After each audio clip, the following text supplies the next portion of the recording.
Hey, what's up, ma gang de jaseux amateurs de cinéma, Johnny de jaseux, comme je l'avais dit, de retour une semaine plus tard. Jason Ciné 107. Aujourd'hui, je vous parle des films Wicked for Good, dans le fond Wicked 2. Avatar Fire and Ash, dans le fond Avatar 3. Là. Zootopia 2, c'est le fun, pas besoin de dire Zootopia 2, genre. Et je vous parle aussi de la bande-annonce de Cold Storage. Honnêtement, alors j'en parle de tout. Premier, Cold Storage.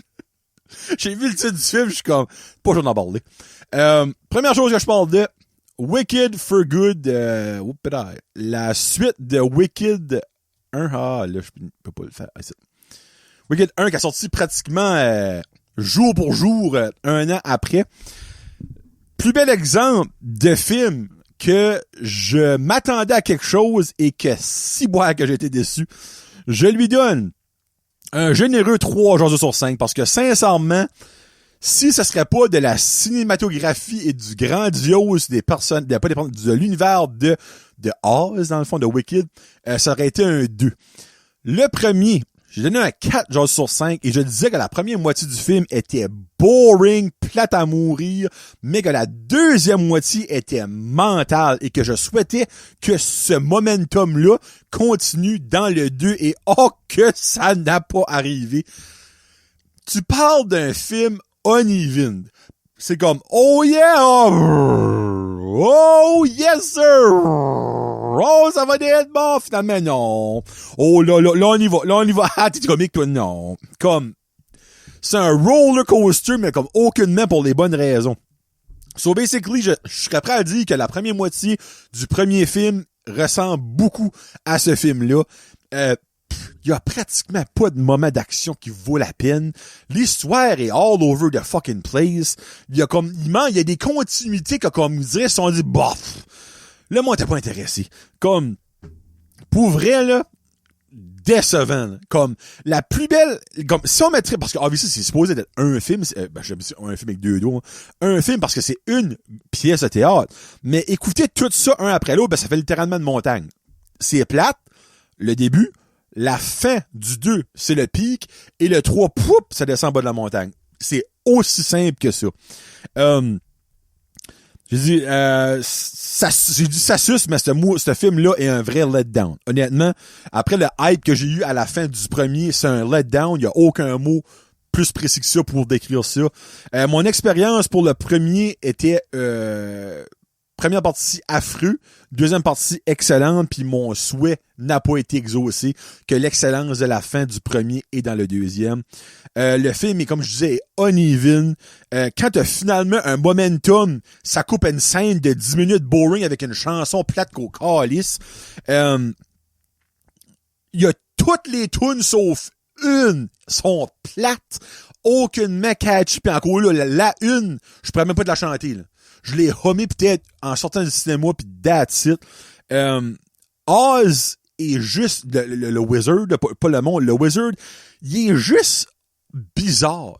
Je sais qu'il est pas censé être une personne normale, mais yak bizarre, il est juste bizarre. Comme ça marche pas.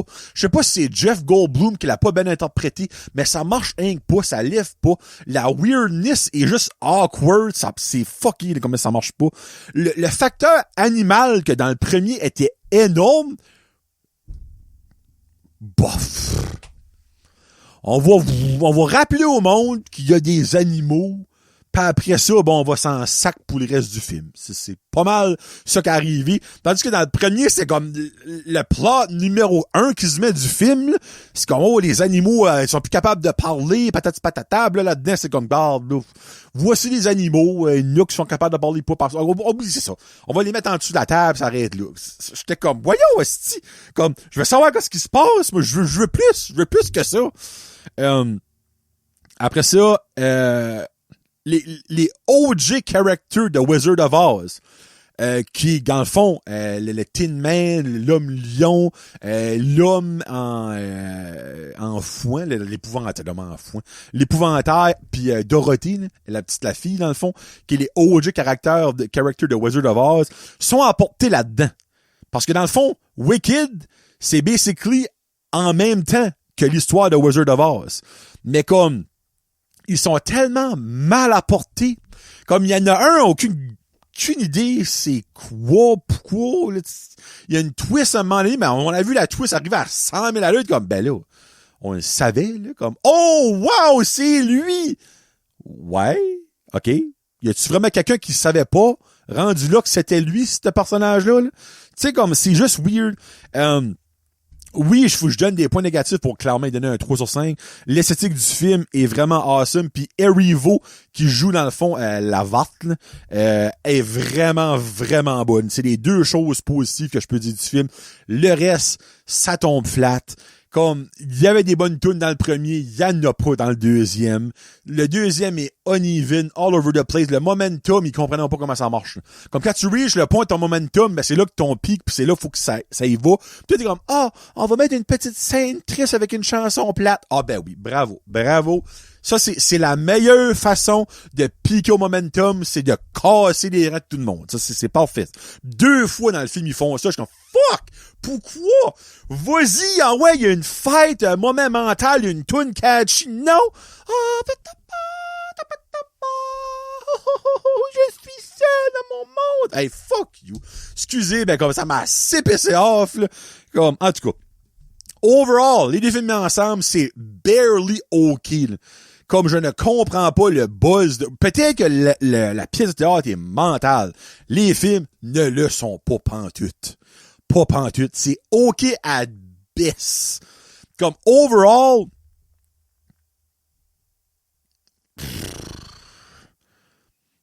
Oh my God. Non. Un 5 sur 10. Comme si je mettrais les deux ensemble... Un 5 sur 10. Et là, vous dites, ben ouais, là, t'as donné 4, puis là, 3, ça fait 7. Non, mais minute. Là. On met le film ensemble, ça donne un tout. Là. Je dirais qu'il y a un 5 sur 10, pour vrai. 2.5 sur 5, vu que je vois que des 5. Là. C'est un letdown. C'est overhype. C'est... Honnêtement, ça mérite pas le buzz que ça a eu. Là. Comme sincèrement. Puis ça, c'est toutes les theater freaks qui ont rendu ça. Parce que le monde normal, comme, ok, whatever, là, Wicked, là, tu sais. Hey, ben, les theater freaks, oh my God, c'est comme si que Jésus venait de renaître, esti. Ça n'a pas de bon sens. T'es là, tu écoutes ça, pis t'es comme, ben, voyons, esti. Hey, ça vous prend pas grand chose d'exciter, vous autres. Ben oui, vous êtes des theater geeks, exactement. Bon. On y va avec quelque chose de bon. Avatar. Fire and Ash. Et je lui donne, vous me voyez venir, la note parfaite de 5 jaseux sur 5. Ah, d'où Jésus. Bon Dieu, 2 sujets, 2 Jésus. C'est mental. Mais, c'est-tu mon film de l'année? Non. Ça va tomber deuxième. Mon film de l'année reste F1. Mais, ça, c'est en deuxième position. Oh, que dire que James Cameron est un génie, un maître, un dieu.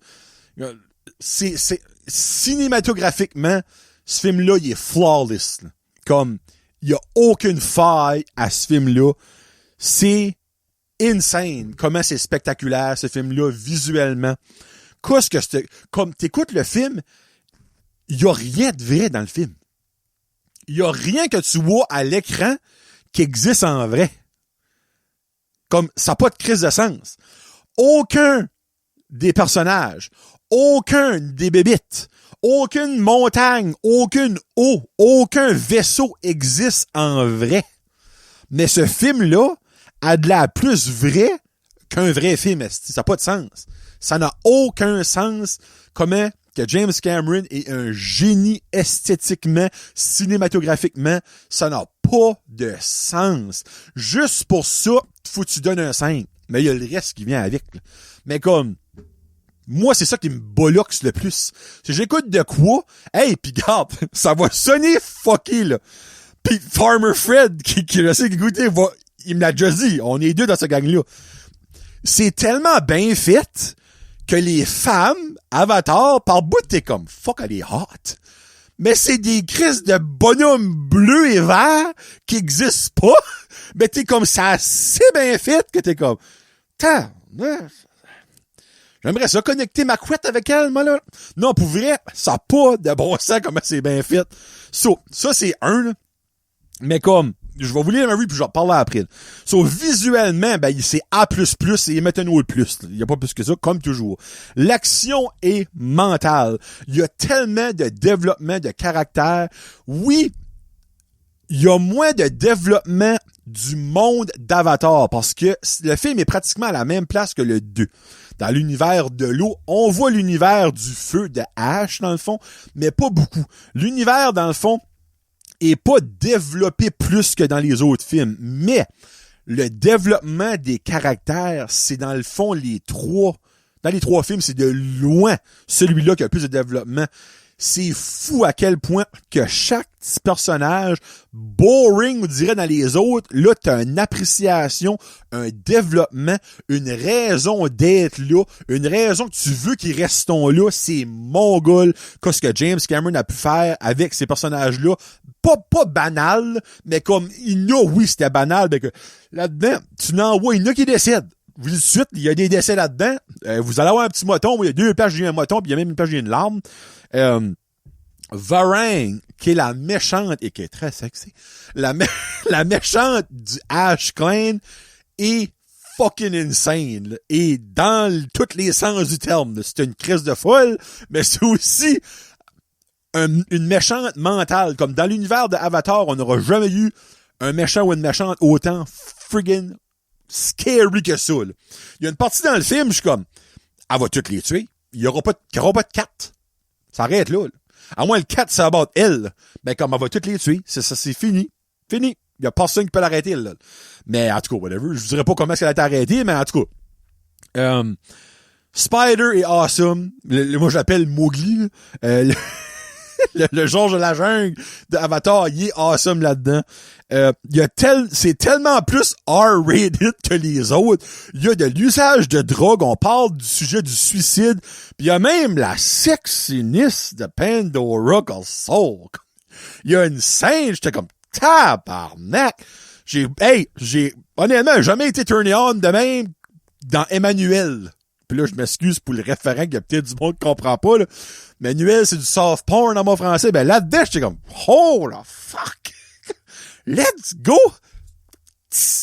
Puis, en tout cas, non, je vous dis, là. Le world, comme je disais, le world building est pas autant important que dans The Way of Water, mais le character building est énorme. C'est sûr, comme que on va probablement plus voir de Ash Clan, mais comme, vraiment, ce film-là est mongol. Y est-tu parfait? Non.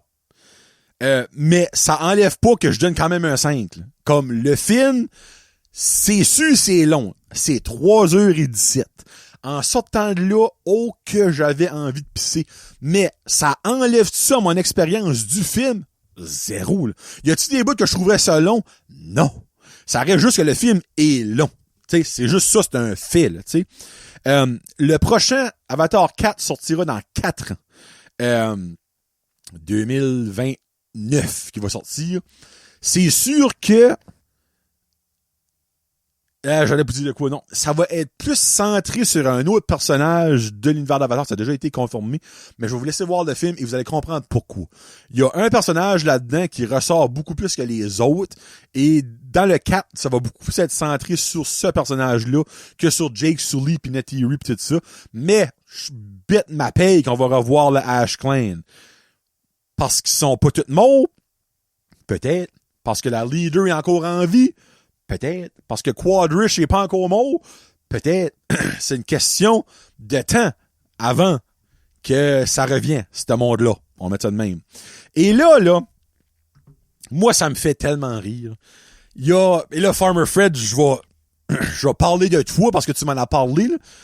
Farmer Fred, il disait à la fin, à un moment donné, j'ai eu comme une impression de déjà vu. T'sais, parce que le film 2 et le film 3 sont dans la même place, dans le même univers. Totalement différent d'histoire, par exemple, mais dans la même place. Puis il y a du monde, puis là, j'exclus Farmer Fred de ça, il y a du monde qui dit « Ah, des noms comiques, là. Hein, le monde paye pour aller voir 3 fois le même film parce qu'ils disent que c'est 3 fois la même histoire. » Si tu dis ça, là, tu dis-tu la même chose pour tous les films de Star Wars que t'as vu parce que c'est la même fucking histoire dans Star Wars, là? over and over again.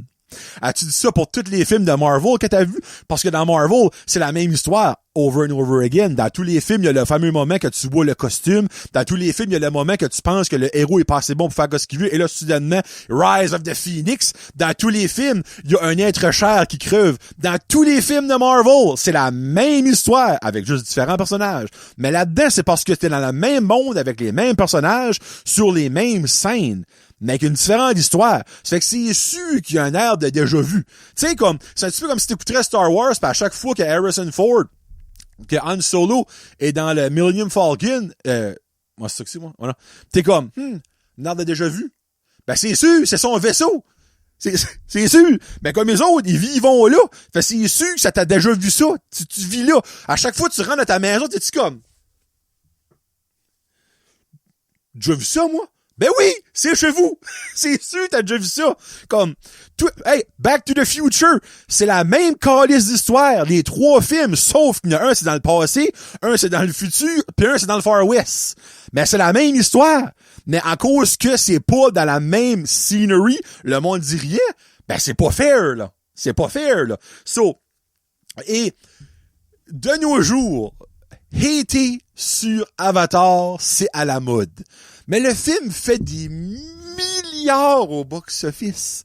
Comme, le film est, je pense, il a busté 500 millions en, je pense, ça fait 4 jours ou 5 jours c'est sorti. Box-office Mojo. 544 millions en 1, 2, 3, 4, 5, 6 jours. Le film va buster le milliard, là. Comme, dans une semaine, probablement. Comme, ça fait de l'argent comme de l'eau. Il y a du monde, clairement, qui va le voir, là. Fait les 3-4 petits bâchés, moi, là, il y a une connasse que j'écoute sur un podcast. J'aimerais pas le podcast du nom de la fille parce que le monde va, ben, t'aimes pas les femmes. C'est pas rapport aux femmes, c'est parce que c'est une esti de connasse. Elle chie à toutes les secondes qu'elle peut sur Avatar, mais elle a pas écouté un des 3 films. Elle, c'est comme, that's not cinema, that's the same thing over and over. Comment tu peux juger de quoi t'as jamais écouté, puis à quel point que t'es malheureuse que toi, tu vas chier sur de quoi que t'as jamais vu? Moi, il y a aucun affaire que je vais chier dessus si je l'ai pas vu. Puis si je l'ai pas aimé, après, j'ai le droit de dire que je l'ai pas aimé. Tu sais, j'ai le droit. Mais tabarouette qu'il y a du monde qui aime ça et été Avatar. Hey, le nombre de monde, c'est pas du cinéma, ça. Hey, si pour toi, Avatar, c'est pas du cinéma, ben, qu'est-ce que t'appelles du cinéma? 2 personnes qui jasent pendant 3 heures autour d'un feu, parce que c'est Martin Scorsese qui le filme, c'est meilleur qu'Avatar? Non. C'est pas ça du cinéma. Ça, c'est de la boringness de théâtre d'été. Y a rien de beau là-dedans, là, qu'à apprendre son fucking texte. Le cinéma, c'est comme ta mind est blowée par ce que tu vois devant l'écran qui est devant toi. Pas 2 hommes de 85 ans qui jasent autour d'un feu avec un scotch pis qui disent, I'm thinking I'm gonna go kill that guy. Oh, well, you should go after I drink my whiskey. Comme, c'est pas du cinéma, ça, calice. C'est plate à mourir, puis c'est pour ça que les Oscars ont totalement aucun respect de mon beau, parce que jamais un film qui est nominé aux Oscars pis qui gagne, qui est légitimement bon. De temps en temps, ils vont plier, on va nommer Black Panther, parce que c'est une gang de noirs qui est là-dedans, pis là, on va être content. Comme, ça a tellement pas rapport, là. Comme, anyway, whatever. Bon, ben, Avatar, c'est mental. J'ai pas besoin d'en dire plus que ça. C'est mental. Ça va rester mental. Il y a personne qui va pouvoir me faire changer d'idée là-dessus. Vous avez pas de goût si vous aimez pas Avatar. Vous avez pas de goût si que vous bâchez sur ce film-là puis vous connaissez rien au cinéma. Ce que pour vous autres, ça, c'est boring. Et voilà. Fallait que ça sorte parce que fuck que ce monde m'énerve avec leur bâchage pour aucune raison là-dessus. On fait ça avec, excuse-moi, non, après, il y aura, la review de, pas la review, le trailer. Zootopia 2. Et je lui donne la très belle note de 4.5 jaseux sur 5. J'ai adoré Zootopia 1. Et là, on parle de quoi? 10 ans? Presque 10 ans, je pense. Zootopia. 2016, au 9 ans. 9 ans. Ça sortit à Noël. Dans le fond, on va dire 10 ans pour Zootopia 2. c'est tellement mental. Comme, j'hésite sincèrement entre ça et Inside Out, quelle qui est ma meilleure franchise. Puis tu sais, il y a Toy Story aussi. Comme, il y a tellement des bonnes franchises d'animation. C'est sûr que elle aura pris longtemps, on dirait, à ressortir, mais comme, hey, ça fait de la grosse argent. C'est rendu à 1,3 milliard au box-office. C'est le film le plus profitable au cinéma cette année. Le premier en avant, c'est un esprit d'affaires de la Chine qui n'a pas rapport, que je crois même pas ces chiffres-là. Pour moi, c'est Zootopia 2 qui est le premier. Là. Mais comme vraiment, là, c'est friggin' hilarious. Je vais aller avec ma petite review. Zootopia 2. Juste ici. Bon. Un sequel incroyable. Pour vrai, là, comme c'est autant amazing que le premier de 10 ans passés. Le monde de Zootopia est un des meilleurs mondes de l'animation tout court. Il y a tellement de inside jokes, de jokes dans l'arrière de ce qui se passe et des jokes sur le moment présent des personnages principaux. C'est fou. Que ce soit les noms de magasins, les noms de rues, les différentes façons que les maisons sont faites, les chemins, les chars, les animaux, comme il y a des jokes partout. Faudrait frame par frame checker ça puis tu pisserais tes culottes non-stop à écouter Zootopia. Il y a tellement des bonnes jokes là-dedans, là, comme il y a des classiques que les enfants comprennent, mais il y a aussi des classiques que les adultes vont comprendre. Oh les shit! Il y a quelques jokes du côté sexuel et là-dedans qui m'ont fait brailler de rire. Puis le Rick était comme mais clairement il comprenait pas la joke là. Fuck que c'était bon. Le plot est vraiment buzzant. J'ai adoré le plot. Honnêtement, le premier était vraiment bon, mais lui, j'ai beaucoup plus aimé le plot du 2. C'est plein d'émotions. Comme il y a des beaux moments émotifs là-dedans, il y a des petites, même des twists à la fin que j'ai pas vu venir. T'sais, pour pouvoir venir un twist d'un film d'animation, faut le faire.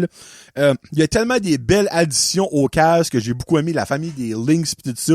Le serpent, vraiment cool. Et la chanson au thème du film, c'est un friggin' de banger de Shakira. Zoo, oh non, ouais. La tune Zoo, allez la voir sur Spotify, c'est sur la couche. J'espère qu'on n'aura pas à attendre 10 ans pour le troisième parce que, mais encore là, si le troisième dans 10 ans est autant bon que le 2, fuck it, on va l'attendre. C'est tellement bon, pour vrai, là. Pis, veux pas, en ayant un gap de 10 ans, t'as une génération totalement nouvelle qui embarque, tu sais, moi, mon petit, il avait 1 an quand le premier a sorti. Il écoutait pas des films au cinéma, là, tu sais. Mais là, il a écouté le 1, obviously, plus tard, quand il était un petit peu plus vieux, là. C'est pour ça qu'il voulait voir le 2, là. Mais comme t'as une nouvelle génération de jeunes fans que dans peut-être, je pense pas que ça va prendre 10 ans, en tout cas, allons avec 10 ans. Dans 10 ans, mais eux autres seront des adolescents, il y aura une autre génération. C'est ça qui le fait, le fun, de pas faire plein de films vite, puis que là, tu perds ton momentum. Tu sais, comme Toy Story, plus l'exemple. J'étais un enfant quand le premier a sorti. Et là, le 5e va sortir dans pas longtemps. On parle de quoi comme Toy Story 1 sorti en quelle année? Cette franchise-là, ça va être le 5e. Toy Story. Tu vois, le premier a sorti en 95. J'avais 7 ans. J'étais pas mal plus jeune que le petit right now. Après ça, le 2 a sorti en 99, 4 ans après. Le 3 a sorti en 2010, 11 ans après.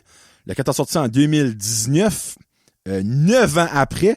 Et le 5 sont en 2026, 7 ans après. Mais comme, hey, t'en as des générations de fans là-dedans, là, quand tu penses à ça, là. T'as 30 ans. T'as 30 ans de génération là-dedans. Moi, j'étais un bébé, pas un bébé, mais un petit enfant. Je suis maintenant un adulte avec un enfant. C'est fucké, là, quand tu penses à ça, là.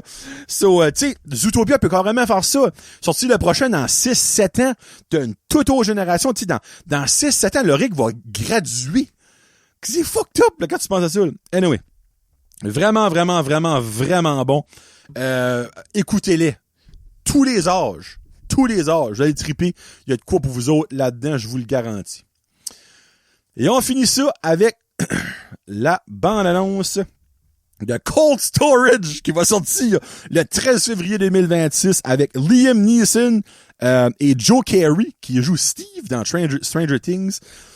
c'est une comédie d'action, pas gory thriller-ish, là. Quand qu'un fungus extrêmement dangereux s'escape d'un laboratoire secret, un former bioterrorism agent, Liam Neeson, est appelé pour retourner à l'action avec ses deux jeunes compatriotes qui a Joe Carey puis une autre fille là-dedans. Il doit confronter une threat out of control, mais invisible. C'est un fungus, tu vois pas vraiment ça, là, tu sais. Ça a de l'air colon stupide. Je sais même pas si ce film-là va venir à Batters, mais regarde, allez l'écouter, le thriller, puis on verra bien. Donc, c'est ça que c'est pour le Jason Ciné 107. Ce sera more than likely. Tu vois, moi, j'enregistre en 2025. Ben, clairement, vous autres, allez l'entendre en 2026. Là. Clairement, ça va être le dernier Jason Ciné de 2025 et le premier de 2026. Ben, pas vraiment le premier de 2026. On s'en part dans la nouvelle année avec d'autres reviews. Je vais clairement voir Anaconda. Il y a aussi The Housemaid que je vais voir. Ma femme veut le voir. On va aller voir ça. Puis après ça, le prochain, on verra ce que ce sera. Merci beaucoup d'avoir écouté tout le monde. On s'en part plus tard. Et sur ce, peace out. #cinéma. Salut.